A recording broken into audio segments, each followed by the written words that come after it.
Hello बच्चों। आज हम लोग स्टार्ट करते हैं एक सॉल्यूशन पर दूसरा नियम राउल्ट्स लॉ। राउल्ट्स लॉ है क्या? राउल्ट्स लॉ को हम लोग स्टार्ट करेंगे कि राउल्ट्स लॉ है क्या। और ये वेपर प्रेशर पर डिपेंड करता है। Vapour pressure of solution, solution के वेपर प्रेशर पर डिपेंड करता है कि सॉल्यूशन का वेपर प्रेशर है क्या। चलिए हम लोग करते क्या, सॉल्यूशन में होता क्या क्या है, सॉल्यूशन के कंपोनेंट क्या होते हैं, देखते हैं हम लोग सॉल्यूशन है क्या पहले, यानी विलयन है क्या। विलयन को देखते हैं। विलयन में दो घटक होते हैं। एक घटक होता है आपका सैल्यूट यानी विलेय, और दूसरा होता है विलायक। सैल्यूट और दूसरा होता है विलायक यानी सॉल्वेंट। सॉल्वेंट। अब हम लोगों को केयर करना है कि अगर प्योर सॉल्यूट होगा, शुद्ध विलेय का वाष्प पदार्थ कैसे लिखते हैं, शुद्ध विलेय का वाष्प पदार्थ, विलेय वाष्प पदार्थ, वाष्प पदार्थ, इसको हम लोग कहते हैं pure vapour pressure VP of pure solute. इसको हम लोग रिप्रेजेंट कैसे करेंगे, इसको रिप्रेजेंट करेंगे P0 से, इसे P0 हम लोग कहते हैं। चलिए इसको मान लेते हैं कि अगर हम लोग विलेय को A से प्रेजेंट करें तो मान लीजिए कि ये विलेय A है, A से रिप्रेजेंट करें तो ये हो जाएगा P0A। इसी तरीके से अगर हम लोग शुद्ध विलायक का वाष्प पदार्थ लिखें तो VP ऑफ प्योर सॉल्वेंट, यानी शुद्ध विलायक का वाष्प पदार्थ क्या होगा, VP मतलब वेपर प्रेशर। इसको सपोज कर लीजिए सॉल्वेंट को हम लोग मान लेते हैं कि ये कैपिटल B से लिख दें, तो इसका वाष्प पदार्थ क्या होगा, P0 of B। P0 of B यानी प्योर सॉल्वेंट का वाष्प पदार्थ P0B से, और प्योर सॉल्यूट का वाष्प पदार्थ हम लोग रिप्रेजेंट करेंगे P0A से। अब हम लोगों को ये केयर करना कि हम लोग बार बार ये नहीं देखेंगे। A लिखने का मतलब हो जाएगा विलेय, और अगर B लिख दिया जाए तो ये मान लिया जाएगा कि विलायक का वाष्प पदार्थ इस पर रिप्रेजेंट किया जा रहा है। लेकिन एक चीज आप लोगों को केयर करना है कि ये ऐसे विलेय और विलायक होंगे। ये विलेय जो होगा वो भी वाष्पशील होगा, वाष्पशील यानी वोलेटाइल होगा, वोलेटाइल। और जो सॉल्वेंट होगा यानी विलायक जो होगा वो भी वाष्पशील होगा, ये भी वाष्पशील होगा यानी वोलेटाइल ही होगा, वोलेटाइल। नॉन वोलेटाइल इसमें नहीं होंगे, यानी वाष्पशील विलेय भी रहेगा, वाष्पशील विलायक भी रहेगा, दोनों वाष्पशील रहेंगे। अगले टर्म पर आपको बताया जाएगा कि अगर अवाष्पशील विलेय हो और वाष्पशील विलायक हो तब कैसे हम लोग विलयन का वाष्प पदार्थ फाइंड आउट करेंगे, यानी सॉल्यूशन का वाष्प पदार्थ कैसे निकालेंगे, उसके लिए अलग रूल होगा। लेकिन यहाँ पहले हम लोगों को राउल्ट्स लॉ देखना है। अब चलते हैं हम लोग ये वाष्पशील के लिए किए हैं। अगर किसी को नोट करना हो तो नोट कर सकते हैं। चलिए ठीक, आगे देखिएगा। हम लोग एक सॉल्यूशन लेते हैं और उस पर डिस्कस करते हैं। मान लीजिए कि एक वेसल में हम लोगों ने लिया A वाले सॉल्यूट को, ये A के मालिक्यूल है, यहाँ A के मालिक्यूल, यहाँ भी A के मालिक्यूल होंगे। ये वल्क मालिक्यूल हैं, वल्क का मतलब जो भीतर की तरफ हों, और ये सरफेस मालिक्यूल हैं।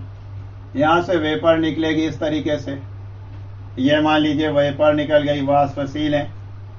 इसी तरीके से दूसरा ले लेते हैं, ये तो विलेय है, विलेय के लिए लिख रहे हैं यानी सॉल्यूट के लिए। और यहाँ पर एक विलायक भी ले लेते हैं, इसको लिख देते हैं, विलायक को रिप्रेजेंट कर देते हैं बी से, ये मान लीजिए सरफेस के बी मालिक्यूल हैं और यहाँ पर बी मालिक्यूल हैं बल्क के, और ये वेपर प्रेशर है। मान लीजिए ये वेसल जो है क्लोज्ड है, ये क्लोज्ड वेसल। ये आपका हो गया विलायक यानी सॉल्वेंट। अब करते क्या है, अगर इसके वाष्प पदार्थ को हम रिप्रेजेंट करेंगे तो इसको हम ए लिख रहे हैं और इसको बी लिख रहे हैं। अब ए और बी लिखेंगे तो अगर इसका प्योर है तो प्योर वाष्प पदार्थ, शुद्ध वाष्प पदार्थ क्या होगा, पी नॉट ऑफ ए, और इसका हो जाएगा पी नॉट ऑफ बी हो जाएगा। यानी जो यहाँ पर वाष्प निकलेगी, वेपर निकलेगी, इसका वाष्प पदार्थ हो जाएगा पी नॉट ऑफ ए और इसका वाष्प पदार्थ हो जाएगा पी नॉट ऑफ बी हो जाएगा। अब इन दोनों को मिला करके सपोज करिए हम लोग एक सोल्यूशन बनाते हैं। ये बड़ा सा बर्तन ले लेते हैं, इन दोनों बर्तनों में हम लोग करते क्या है, ए और बी दोनों को मिला देते हैं। अब यहाँ देखेंगे किसके किसके मालिक्यूल उपस्थित होंगे, यानी सॉल्यूट के भी मालिक्यूल उपस्थित होंगे, सॉल्वेंट के भी होंगे, सॉल्यूट के भी होंगे और सॉल्वेंट के भी होंगे। इस तरीके से यहाँ भी सॉल्यूट सॉल्वेंट के मालिक्यूल होंगे, ये बल्क मालिक्यूल होंगे। इस तरीके से ऐसे मालिक्यूल होंगे। लेकिन यहाँ पर ये वेसल बंद होगी, यहाँ पर जो वाष्प पदार्थ निकलेगा तो ये विलयन कहलाएगा। अब विलयन का कुल वाष्प पदार्थ अगर हम लोगों को निकालना हो तो यहाँ ऐसा नहीं लिखेंगे कि पी नॉट पी टी लिखें, यानी vapour pressure, total vapour pressure. P T मतलब टोटल वेपर प्रेशर, पी का मतलब प्रेशर और टी का मतलब टोटल वेपर प्रेशर। तो यहाँ ऐसा नहीं लिखा जाएगा कि इसको लिखा जाए P not A plus P not of B, ऐसा नहीं करेंगे। इसको अलग अलग शो करने के लिए ऐसा नहीं कर सकते। अगर हम इसको शो करें कि इसका से जो वेपर बन रही है, उस वेपर सोल्यूशन की जो वेपर प्रेशर बन रही है, इसमें हम लोगों का विलय के भी वाष्प होंगे और विलायक के भी होंगे, यानी सॉल्वेंट और सॉल्यूट दोनों की ये वेपर्स होंगे। तब हम इन दोनों वेपर को इस तरीके से रिप्रेजेंट नहीं करेंगे। क्यों नहीं रिप्रेजेंट करेंगे? क्योंकि ये अब प्योर नहीं रहा, ये सोल्यूशन है। तो प्योर नहीं रहा, इसलिए प्योर कंडीशन में ना रहने पर इसको हम लोग किससे रिप्रेजेंट करेंगे? इसको हम लोग रिप्रेजेंट करेंगे हमेशा, मान लीजिए सोल्यूशन वाले सॉल्यूट वाले को हम लोग लिख देंगे पी नॉट और इसको भी लिखेंगे पी नॉट, दोनों को पी नॉट से रिप्रेजेंट करेंगे। क्यों पी नॉट से रिप्रेजेंट करेंगे? ये पी नॉट ना लिख करके डायरेक्ट पी लिख दें, और ऐसा भी लिख सकते हैं क्योंकि अभी ये प्योर तो रहा नहीं, इसको हम लोग ऐसा कर सकते हैं P pressure of A and pressure of B, ऐसा कर सकते हैं। क्योंकि अब ये प्योर नहीं रहा इसलिए पी नॉट नहीं लिखेंगे। अब यहाँ होता क्या है, अब ये देखेंगे कि ये वेपर प्रेशर जो आ रहा है ये किसके ऊपर डिपेंड करेगा, इस सोल्यूशन में कितना मोल फ्रैक्शन सॉल्यूट और सॉल्वेंट का प्रेजेंट है। जितना मोल फ्रैक्शन, मोल प्रभाज जितना प्रेजेंट होगा उस पर डिपेंड करेगा। मोल प्रभाज, मोल प्रभाज का मतलब होता है मोल फ्रैक्शन। मोल फ्रैक्शन, ये मोल फ्रैक्शन है। ये मोल फ्रैक्शन के बेसिस पर हम लोग इस सोल्यूशन का निकालेंगे। अब यहां मोल फ्रैक्शन के बेसिस पर देखें तो इसमें कुछ मात्रा जो होगी किसकी होगी, सॉल्यूट की, और कुछ मात्रा होगी सॉल्वेंट की यानी विलायक की। तो अब इस विलयन में सॉल्यूट के यानी विलय के कितने मोल हैं और विलायक के कितने मोल हैं उसको देखेंगे। विलायक के मोल कितनी मात्रा विलायक की है, कितने मात्रा विलय की है, उसी के आधार पर ये वेपर प्रेशर डिपेंड करेगा, यानी वाष्प पदार्थ निर्भर करेगा। अब हम लोग कहते क्या है, रॉड्स साइंटिस्ट ने कहा कि जब कोई सोल्यूशन में विलय और विलायक को मिलाया जाता है और उसे हीट किया जाता है तो जो उसकी वाष्प निकलती है, प्रत्येक की वाष्प दाब जो होती है वो उसके मोल प्रभाज के अनुक्रमानुपाती होती है। यानी सोल्यूशन में उपस्थित विलय की वाष्प दाब जो होगी इस विलय के मोल प्रभाज के अनुक्रमानुपाती होगी और विलायक का वाष्प पदार्थ जो होगा यानी पीबी जो होगा वो विलायक के मोल प्रभाज के अनुक्रमानुपाती होगा। अब हम लोग देखते हैं अनुक्रमानुपाती का मतलब, अगर इसका मोल बढ़ेगा, विलेय का मोल बढ़ेगा तो वाष्प पदार्थ भी बढ़ेगा, विलायक का मोल बढ़ेगा तो वाष्प पदार्थ भी बढ़ेगा, यानी एक बढ़ेगा तो दूसरा भी बढ़ेगा, यानी मोल प्रभाज बढ़ेगा तो ये भी बढ़ेगा। अब राउल्ट्स के नियम के अनुसार हुआ क्या, अगर हम लोग देखें तो हो जाएगा P A inversely proportional to x A or zeta A. ये तो विलेय के लिए हो गया, विलेय का वाष्प पदार्थ, विलेय का वाष्प पदार्थ, वाष्प दाब, यह हो जाएगा पी ए। और अनुक्रमानुपाती यानी इनवर्सली प्रोपोर्शनल नहीं, directly proportional is equal to हो जाएगा हम लोगों का जीटा यानी एक्स ए के। इसी तरीके से विलायक का करें, विलायक का मोल प्रभाज या विलायक का वाष्प पदार्थ, इसको हम लोग लिख देंगे PB is equal to X B K. इसको हम लोग अगर इंग्लिश में लिखें तो इसको हम लोग कहते हैं वीपी ऑफ सैल्यूट, और इसको हम लोग लिखेंगे वीपी ऑफ सॉल्वेंट। ये मोल प्रभाज है। अब चलिए हम लोग मोल प्रभाज को, ये इनवर्सली प्रोपोर्शनल साइन जो है उसको चेंज भी कर सकते हैं। जब चेंज करेंगे तो एक अनुक्रमानुपाती नियतांक यानी प्रोपोर्शनल कांस्टेंट का यूज करेंगे। ये हो क्या जाएगा, इसको हम लोग लिख सकते हैं कि पी ए इक्वल टू कर सकते हैं क्या के और एक्स ए के, इसको कर सकते हैं P B is equal to K और इसको कर देंगे X B K is equal to क्या है, डायरेक्टली प्रोपोर्शनल कांस्टेंट, डायरेक्टली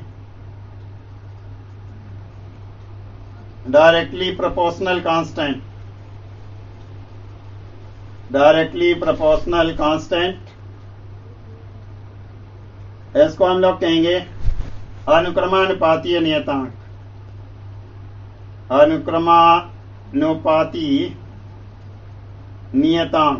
ये अनुक्रमानुपातीय नियतांक हो गया यानी के बेसिस पर। अब देखिए इससे राउल्ट्स लॉ में निकला क्या, जरा हम लोग देखते हैं कि राउल्ट्स लॉ की डिफिनीशन क्या बनी। देखेंगे, लिखते हैं हम लोग in a solution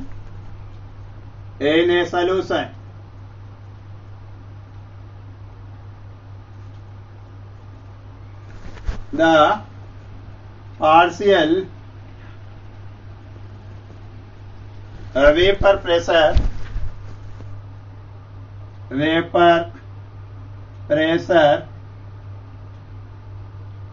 of a component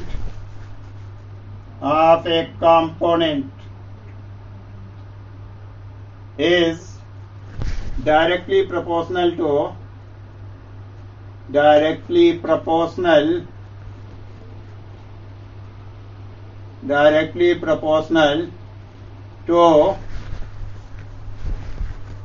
mole fraction of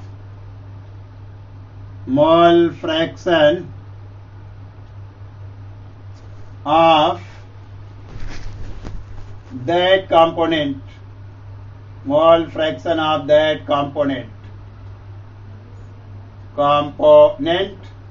अगर हम इसको कहें, ऐसे को हिंदी में हम लोग कह सकते हैं बिलियन में किसी एक घटक का आंशिक वाष्प पदार्थ उसके मोल प्रभाज के अनुक्रमानुपाती होता है। अनुक्रमानुपाती होता है। ये आपकी डिफिनीशन हो गई। अब इस डिफिनीशन के बेसिस पर ये हमने कहा कि ये विलेय का वाष्पदाब है, ये विलायक का वाष्पदाब है। यानी अब इसको हम लोग नोट डाउन कर लेंगे कि ये विलेय का और ये विलायक का वाष्पदाब हो गया। वेपर प्रेशर ऑफ सॉल्यूट, ये वेपर प्रेशर ऑफ सॉल्यूट, इसको नोट डाउन कर लेंगे। अब चलते हैं हम लोग के की वैल्यू या यक्स बी की वैल्यू या यक्स ए की वैल्यू निकालते हैं और पी ए का मान निकालते हैं कि क्या वैल्यू होगी। हम लोग देखते हैं, मान लेते हैं, इसको नोट करना चाहते हैं तो आप लोग नोट कर सकते हैं। चलिए, हो गया ना, चलिए मिटाते हैं हम।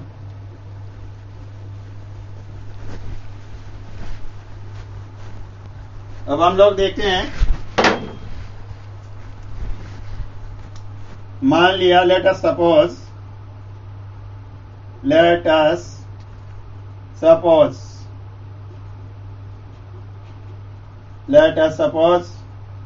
मान लेते हैं कोई प्योर सलूस विलेय है।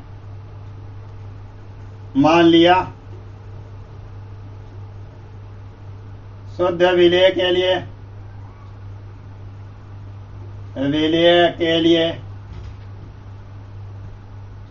केयर करेंगे। देखें शुद्ध विलेय के लिए होगा क्या, यहाँ हम लोग रिप्रेजेंट करते हैं मान को, वैल्यू को। यहाँ जो आपकी यक्स बी होगी, यक्स बी का मतलब विलायक, यक्स बी तो हो जाएगी देखिए 0। लेकिन अगला केयर करेंगे कि प्योर सॉल्यूशन का क्या होगा। प्योर सॉल्यूशन का के लिए मतलब विलायक के लिए P0 इज इक्वल टू क्या आएगा, देखिएगा ये तो हो जाएगा नॉट इक्वल टू 0, ये कभी 0 नहीं होगा ये सॉल्वेंट के लिए। लेकिन देखते हैं यक्स ए की वैल्यू जो आएगी, ये शुद्ध है, ये आएगी 1। अब 1 आई तो उसके बेसिस पर हम लोग देखें क्या, अगर शुद्ध विलायक होगा तो शुद्ध विलायक के कंडीशन में P0A नॉट इक्वल टू 0 होगा, कभी ये 0 नहीं होगा, कुछ ना कुछ होगा लेकिन 0 नहीं होगा। अब उस बेसिस पर अगर हम लोग लेते हैं कि ये इसके मोल प्रभाज के अनुक्रमानुपाती होता है तो हम लोग लिखेंगे P0 और P0 of A is equal to करते हैं K और यक्स ए के। यक्स ए की वैल्यू क्या होती है, किसी भी सॉल्यूशन के लिए उसके टोटल मोल प्रभाज जो होता है हमेशा एक ही आता है, एक से ज्यादा नहीं होता। अब ऐसी कंडीशन में यक्स ए की वैल्यू को रख दें, 1 वैल्यू रख दें by putting the value of x, by putting the value of x A की वैल्यू को रख दें तो ये हो जाएगा क्या, P0 A P0 of A is equal to हो जाएगा K इंटू 1। इसका मतलब क्या हो गया, K की वैल्यू क्या हो गई, P0 ए के बराबर हो गई। चलिए अब हम लोग देखते हैं कि इसका मतलब P0 A is equal to क्या हो गया, K के, क्योंकि यहाँ शुद्ध विलेय है इसलिए शुद्ध विलेय के लिए P0 ऑफ ए ही लिखा जाएगा, कभी PA नहीं लिखा जाएगा, क्योंकि सोल्यूशन के केस में PA लिखते हैं। अब चलते हैं हम लोग इसी वैल्यू को पुट कर देते हैं K की वैल्यू को किसमें, राउट्स लॉ में। राउट्स लॉ का मतलब क्या हुआ, अभी हम लोगों ने लिखा था कि PA इज इक्वल टू, वहां लिखा था K और लिख दिया था यक्स ए के, तो K के प्लेस पर हम लोग क्या वैल्यू रख दें, P0 ऑफ ए, तो हो जाएगा PA इज इक्वल टू हो जाएगा पार्शियल प्रेशर जो हो जाएगा PA is equal to P0 A और इंटू यक्स ए हो गया। इसी तरह से लाइक दिस इसी तरह हम लोग देखते हैं क्या, विलेय के विलायक के लिए लिखेंगे फॉर सॉल्वेंट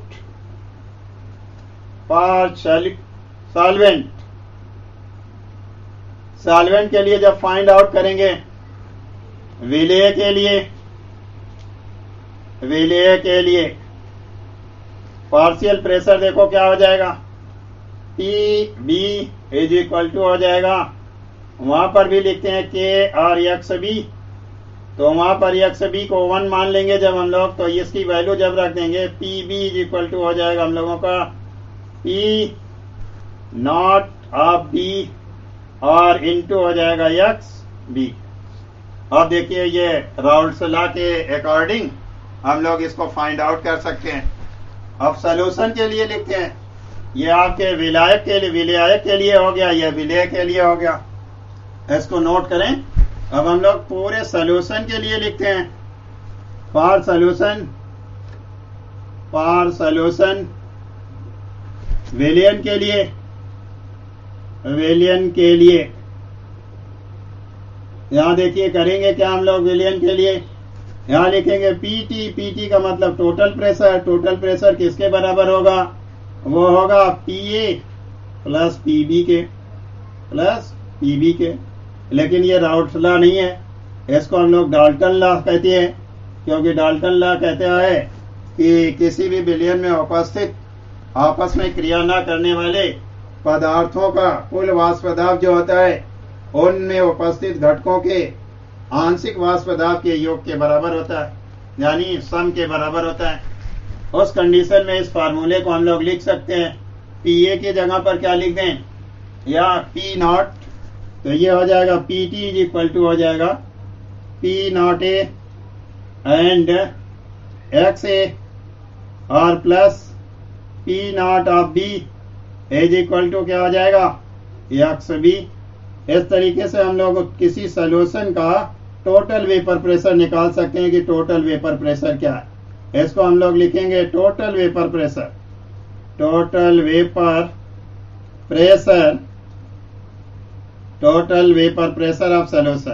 ऑफ सॉल्यूशन, लेकिन इस अकॉर्डिंग के किसके, डाल्टन लॉ के।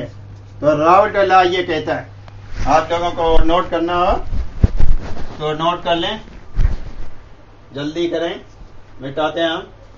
Thank you. चलिए आप देखते हैं, इस पर एक न्यूमेरिकल देख लेते हैं कि कैसे हम लोग न्यूमेरिकल फाइंड आउट करेंगे। चलिए देखिए, एक न्यूमेरिकल लेते हैं, वो न्यूमेरिकल क्या होगा, यानी एक प्रॉब्लम है, उस प्रॉब्लम को हम लोग कैसे सॉल्व करेंगे। चलिए हम लोग लेते हैं ये क्वेश्चन, मान लीजिए क्वेश्चन नंबर 1 हो, इसमें लेते हैं दो सॉल्यूशन के दो कंपोनेंट लेते हैं। एक कंपोनेंट ले लेते हैं, मान लीजिए बेंजीन को ले लेते हैं, बेंजीन, ये बेंजीन हुई। दूसरा क्या है, टॉलुइन को ले लेते हैं, सपोज करिए ये टॉलुइन हो गई। इसमें लेते हैं क्या, बेंजीन के 3 मोल ले लिया हमने, 3 mole of benzene and 1 mole of toluene ले लिया, ये 1 मोल हो गया।